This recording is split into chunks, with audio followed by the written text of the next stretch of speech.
विहान कहाँ ले जा रहा है मेरी बीवी को? अनिका ने अपनी कंपनी अंजी कॉरपोरेशन को बचाने के लिए विहान से 700 करोड़ का कर्ज लिया था और विहान कर्ज की आड़ में अनिका को अपने बिस्तर तक ले जाना चाहता था। अनिका की इज्जत और विहान की वासना के बीच अगर कोई खड़ा था तो वो था अनिका का पति नक्श। अगर सही सलामत यहाँ से वापस जाना चाहता है तो छोड़ दे मेरी बीवी का हाथ। अच्छा चल छोड़ दूंगा, तू मेरा पैसा वापस कर दे, मैं तेरी बीवी वापस कर दूंगा। बोल क्या बोलता है? कितना पैसा है तेरा? 700 करोड़। क्या हुआ, खामोश क्यों हो गया? निकल गई सारी गर्मी? जो खुद अपनी बीवी की कमाई पर पलता हो वो मेरा पैसा वापस करेगा? तुझे तो मेरा एहसान मानना चाहिए कि इतनी बड़ी रकम चल हट मेरे रास्ते से। इतना कहने के साथ ही विहान ने नक्श को एक तरफ ढकेला और अनिका को खींचते हुए नक्श के सामने से ले जाने लगा। तभी नक्श ने अनिका का हाथ पकड़ते हुए कहा, 7 फेरे लिए हैं मैंने इसके साथ। 700 करोड़ क्या 7000 करोड़ भी होते तो नक्श तेरे मुंह पर मारता। ये कहते हुए नक्श ने अनिका को विहान की पकड़ से अपनी तरफ खींचा और फिर अनिका को अपने पीछे ले जाते नक्श विहान से बोला, रकम कैश में लेगा या गाल पर? नक्श के इस थप्पड़ की गूंज से पूरा जवेरी मेंशन हिल गया था। लेकिन ये क्या, विहान थप्पड़ खाने के बाद हंस क्यों रहा था?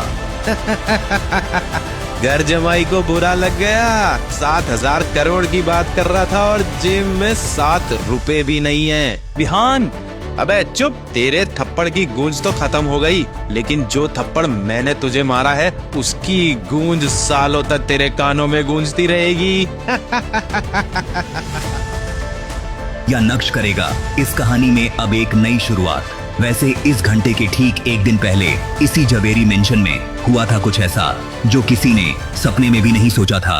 अगर तुम मेरे पति नहीं होते ना तो तुम्हें मारकर किसी ऐसी जगह गाड़ती जहाँ से कुत्ते भी नहीं ढूंढ पाते। मेरी फ्रेंड्स के हस्बैंड उनके वैलेंटाइंस के लिए आईफोन दे रहे हैं, डायमंड रिंग दे रहे हैं और तुम गुलदस्ता लेकर आ गए मेरे सामने।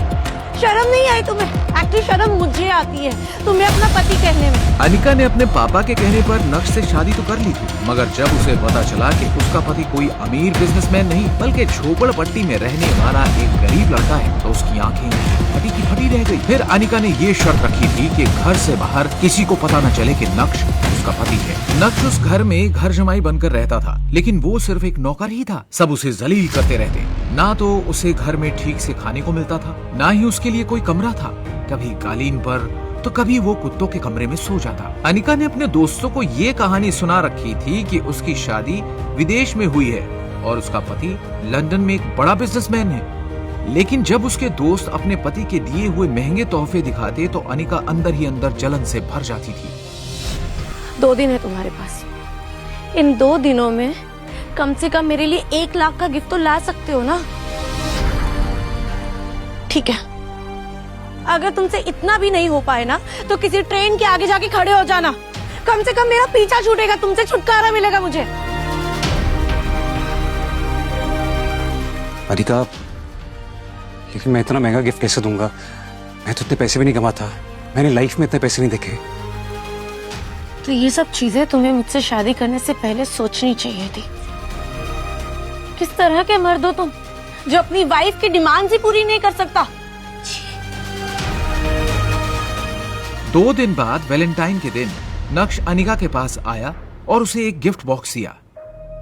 अनिका ने बुरा सा मुंह बनाकर उस डब्बे को खोला और जैसे ही उसके अंदर का गिफ्ट देखा उसके होश उड़ गए।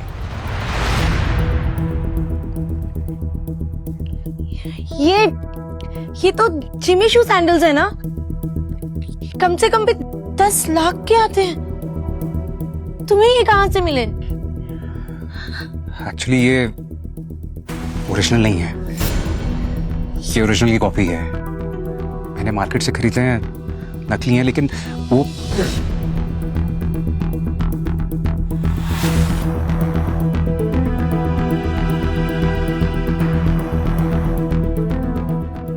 अनिका ने बुरा सा मुंह बनाकर उन सैंडल्स को अपने कमरे में रख दिया।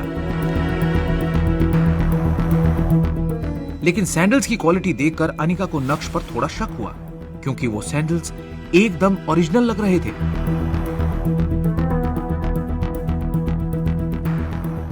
अनिका ने जिमी शू कंपनी के एक मैनेजर को अपने घर बुलाया। Hello Anika ma'am, hello, please have a seat.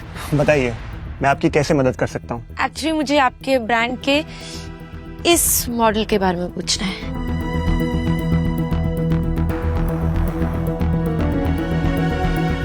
Madam, आप मिस्टर भानुशाली की दोस्त हैं? मिस्टर भानुशाली? भानुशाली इंडस्ट्रीज के मालिक मिस्टर भानुशाली, जी। जिन्हें आज तक कभी किसी ने नहीं देखा है। बड़े बड़े लोग उनसे बात करना चाहते हैं, राइट? राइट। नहीं, मैं तो उन्हें जानती तक नहीं। पर तुमने ये क्यों पूछा मुझसे?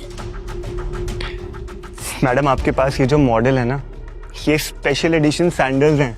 आप देखिए ना, ऐसी कटिंग, ये डिजाइन, ये लोगो, ये नकली बनाना इम्पॉसिबल है। इंडिया में ये कल ही दूसरा पीस बिका है जो मिस्टर भानुशाली ने खरीदा है। क्या नक्श ही है मिस्टर भानुशाली, या नक्श ने चुराए हैं ये सैंडल्स? कहां से आए हैं ये लाखों के सैंडल्स बेरोजगार नक्श के पास? क्या है नक्श की असलियत? अगर वो इतना अमीर है तो क्यों रहता है अपने ससुराल में घर जमाई बनकर? ये सब कुछ अब अनिका के दिमाग में चल रहा था, पर उसे विश्वास था कि कुछ ना कुछ जुगाड़ करके नक्श ये सैंडल्स उसके लिए लाया होगा।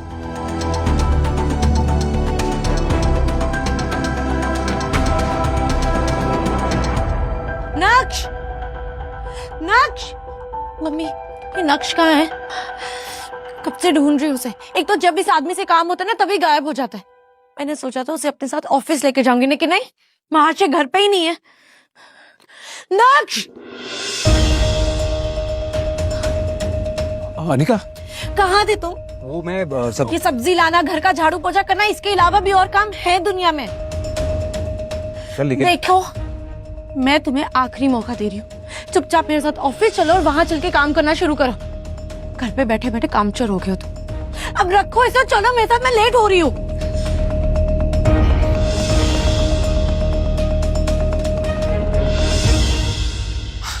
अरे अनिका,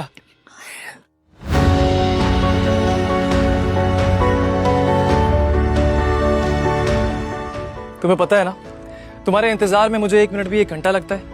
कहाँ रह गई थी तुम? I am so sorry Vihaan, I know मैं थोड़ा लेट हो गई हूँ, लेकिन क्या करूँ, कुछ लोगों की वजह से घर से निकलने में टाइम लग गया। कोई बात नहीं। ये देखो अनिका, ये मैं तुम्हारे लिए भव्य साची का लहंगा लेकर आया हूँ। देखो, ये वही लहंगा है जो दीपिका ने अपनी शादी में पहना था। अच्छा, वो तुम एक फ्रेंड की शादी में जाने वाली हो ना? हाँ, तो बस यही पहन कर जाना। सी, वाह, ये तो बहुत सुंदर है। Thank you so much Vihaan, thank you so much. This is beautiful. अरे यार अनिका, इसमें थैंक यू बोलने की क्या बात है? इसकी वैल्यू तुमसे ज्यादा है क्या? ये लहंगा मैंने स्पेशल डिजाइन कराया अपने दोस्त से। पूरे 20 लाख का लहंगा ये 20 लाख का है? विहान अनिका को इम्प्रेस करने की पूरी कोशिश कर रहा था। You know what? मैं भी अपने लिए यही लहंगा लेने वाली थी। अब तुम देखना, शादी में सिर्फ मेरे ही चर्चे होंगे कि अनिका ने भव्य साची का लहंगा पहना था, बिल्कुल सेलिब्रिटीज की तरह। बिल्कुल सही बात। और वैसे भी तुम किसी सेलिब्रिटी से कम थोड़ी ना हो।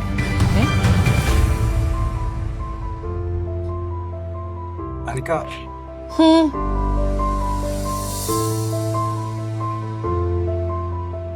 ये ओरिजिनल नहीं है, फेक है, असली लहंगे का कॉपी।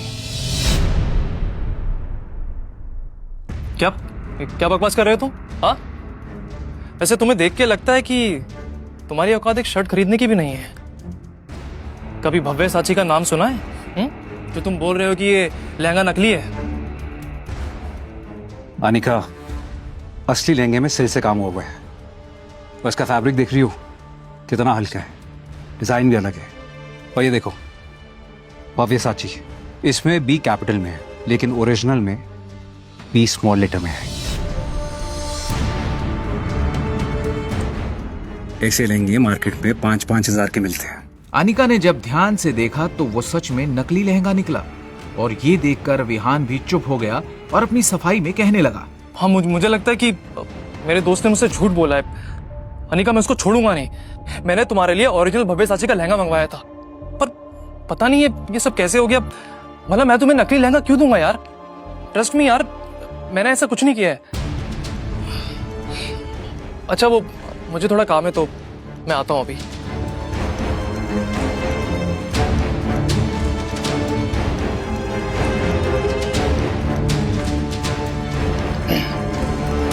अनिका, आज तक मैंने तुम्हें कोई सलाह नहीं दी, लेकिन अब देना चाहूंगा। इस आदमी से दूर रहो। तुम्हें नकली गिफ्ट दे रहा है तुमको इंप्रेस करने के लिए। देखो, मैं तुमसे प्रॉमिस करता हूं, एक दिन मैं तुम्हें असली गिफ्ट दूंगा, ब्रांडेड। और उसके लिए मुझे कितनी भी मेहनत करनी पड़े ना अनिका, मैं करूंगा। और तुम्हारी हिम्मत कैसे हुई? You know what? गलती मेरी ही है कि मैं तुम्हें अपने साथ यहाँ ले आई। तुम प्लीज जाओ यहाँ से, निकलो। ठीक है। अपने दिल की बात अनिका के सामने रखने के बाद नक्श ने अनिका के जवाब का इंतजार भी नहीं किया और उसके कैबिन से बाहर निकल गया।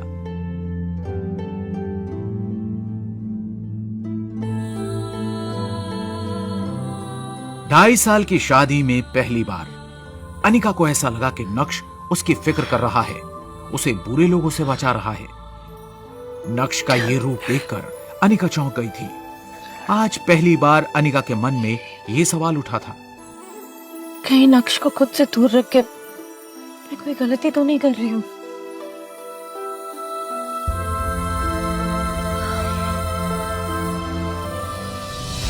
गौर, ये सब क्या सोच रही हूँ मैं? विहान मेरा बिजनेस पार्टनर है, अमीर है, सक्सेसफुल है, बिजनेसमैन है, और सबसे बड़ी बात, हमारी कंपनी में शेयर होल्डर है। नक्श की इस हरकत के बाद अगर उसने बैकअप कर दिया तो नहीं, बिल्कुल भी नहीं। नक्श की वजह से मैं अपनी सालों की मेहनत बर्बाद नहीं होने दूंगी। मुझे नक्श की नहीं, विहान की जरूरत है। ऐसा सोचकर अनिका को नक्श पर और गुस्सा आने लगा। तुम्हारी हिम्मत कैसे हुई मुझे कोई सलाह देने की? हाँ, किसी ने कुछ पूछा था तुमसे? एक्चुअली यू नो व्हाट, गलती मेरी है कि मैं तुम्हें अपने साथ यहाँ लेकर आई। इसलिए प्लीज तुम घर चले जाओ। Just leave right now. निकलो।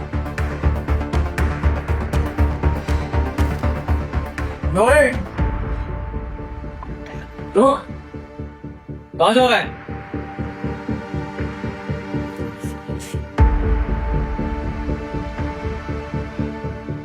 तुझे सुनाई नहीं दे रहा मैं तुझे कब से बुला रहा हूँ? हाँ, बहरा हो गया है? तूने सबके सामने मेरे गिफ्ट का मजाक उड़ाया। अगर तू अपने आप को बेच भी देगा ना, तब भी ये गिफ्ट खरीद नहीं पाएगा। नक्श भी सबके सामने हंगामा करने के मूड में नहीं था, लेकिन जब कोई आपकी खामोशी का फायदा उठाने लगता है तो बोलना जरूरी हो जाता है। और दूसरी बात, तुझे तेरी औकात के बारे में पता होना चाहिए। तू गरीब घर जमाई मुझसे जमा लड़ाएगा? पहली बात, जो तेरे साइड में खड़ी हुई है ना, वो मेरी बीवी है, उससे दूर रहे, समझा तू? पर हाँ, ये नकली दिखावा करना बंद कर। ये फेक गिफ्ट्स उसको कोई जरूरत नहीं है। उसको जो चाहिए होगा उसका पति दिलवा देगा। पर हाँ, तीसरी बात, जब औकात ना होना तो चुप रहना चाहिए, समझा तू?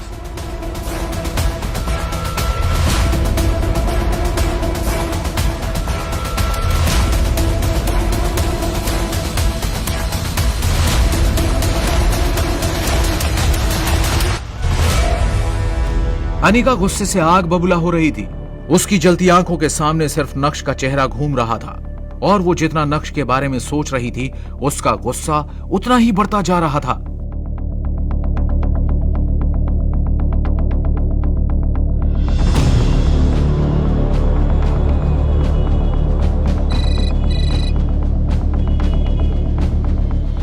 जी, मैं आपकी कॉल की वेट कर रहा था।